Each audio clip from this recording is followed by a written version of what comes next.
বাংলাদেশের সিনেমা থেকে নাটক এগিয়ে আছে। এবারের ঈদুল আজহায় টিভি এবং ইউটিউবে প্রচারিত নাটকের কথাই যদি ধরি, তাহলে দেখা যাবে কমপক্ষে 10টি নাটক দর্শকের মন জয় করেছে।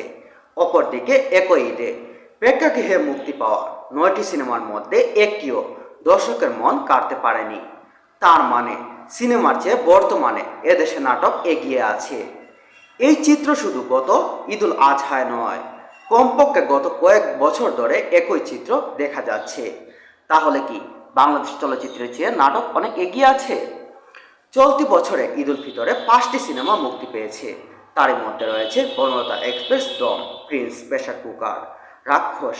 এই ছবিগুলোর মধ্যে শুধু বনলতা এক্সপ্রেস একটি দর্শক দেখেছে, বাকিগুলো ব্যবসা করতে পারেনি ইতিমধ্যে জানা যায়। আর ঈদুল আজহায় মুক্তি পাওয়া সিনেমার মধ্যে রকস্টার, রাইত, মালিক, মাসুদ রানা, পিনিক, বনলতা সেন। এরই মধ্যে রাইত সেই এক শ্রেণীর দর্শক দেখেছে, বাকিগুলো ব্যবসায়িক অবস্থা উল্লেখ করার মতো নয়।